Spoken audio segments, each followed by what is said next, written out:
Cuando Cristo estuvo entre su pueblo, los judíos, Él estableció su evangelio entre ellos, y sus apóstoles organizaron 7 ramas de la iglesia de Cristo en Asia.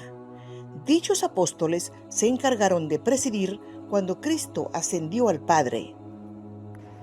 En las Américas también Cristo estableció su iglesia, con 12 discípulos a la cabeza, a los cuales les dio poder y autoridad para bautizar.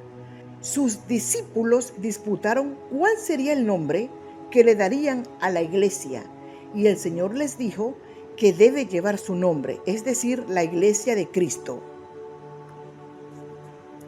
En 3 Nefi 16, versículo 1, el Señor dijo que tenía otras ovejas que no eran ni de la tierra de Jerusalén, ni de las Américas, ni de ninguna de las partes circundantes donde Él había estado para ejercer su ministerio, y por lo tanto se iba a mostrar a ellos. Indudablemente, estas otras ovejas eran las 10 tribus perdidas, que se encontraban en los países del norte. Ahora bien, si Cristo estableció su evangelio y su iglesia entre los judíos en Jerusalén y sus alrededores, y entre los nefitas en la antigua América, asimismo la habrá establecido entre las 10 tribus perdidas que se encontraban en los países del norte.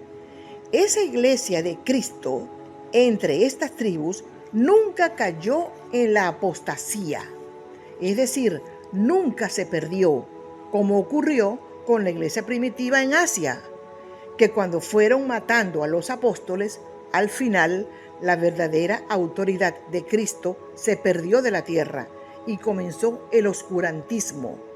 Y ya para el año 313 de nuestra era, cuando Constantino oficializó el cristianismo como la religión oficial del Imperio Romano, la verdadera iglesia de Cristo, con su evangelio puro y su autoridad, ya no existía. Lo mismo ocurrió con la iglesia de Cristo entre los nefitas de la antigua América. Después de los 200 años de paz, comenzó la iniquidad. La iglesia se deshizo. Los 3 discípulos nefitas fueron retirados de la tierra y comenzaron a ejercer su ministerio entre las tribus perdidas de Israel, en los países del norte. Es de suponer que esta iglesia de Cristo, entre las 10 tribus perdidas, continuó.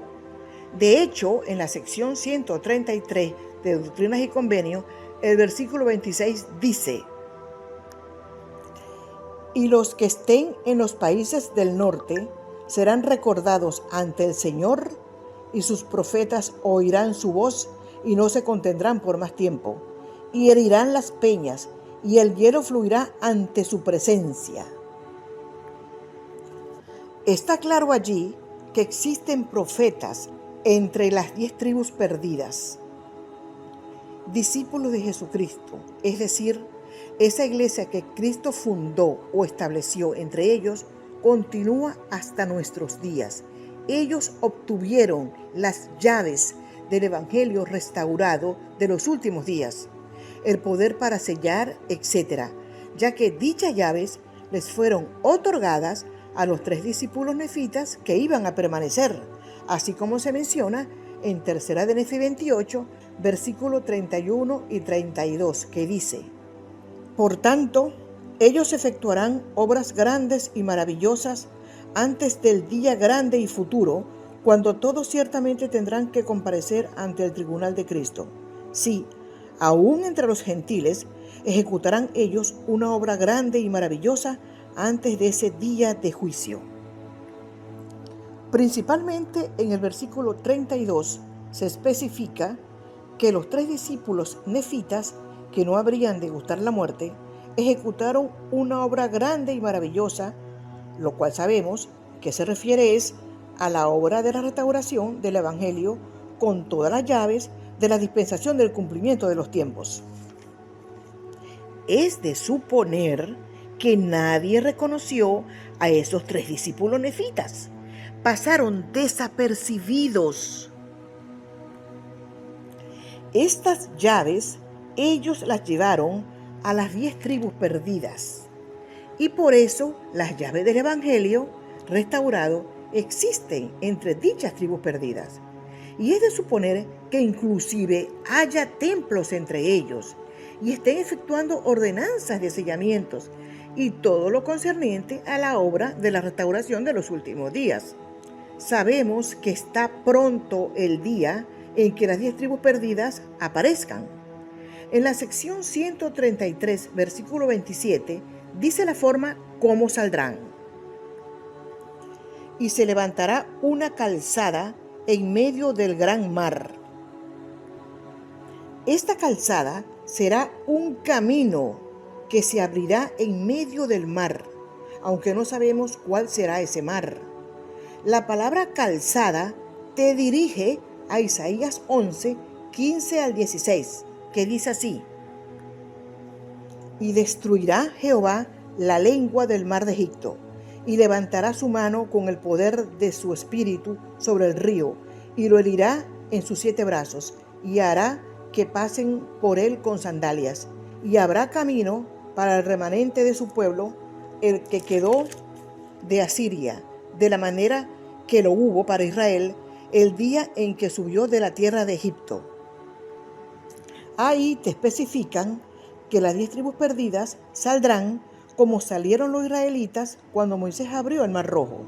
Asimismo lo menciona el profeta Jeremías en el capítulo 16, versículos 14 y 15, que dice así: por tanto, he aquí vienen días, dice Jehová, en que no se dirá más: vive Jehová, que hizo subir a los hijos de Israel de la tierra de Egipto, sino: vive Jehová, que hizo subir a los hijos de Israel de la tierra del norte y de todas las tierras a donde los había arrojado, porque los haré volver a su tierra, la cual di a sus padres.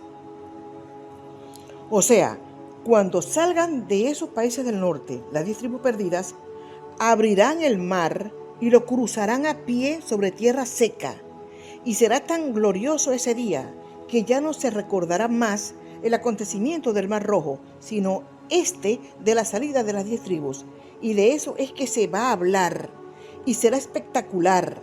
Ellos aparecerán con sus ricos tesoros, entre ellos un libro, otro testamento de Jesucristo, el testamento de las 10 tribus perdidas.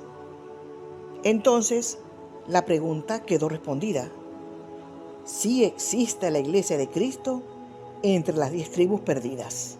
Si te gustó mi video, dale like, suscríbete a mi canal y déjame saber tus impresiones en los comentarios. Hasta pronto.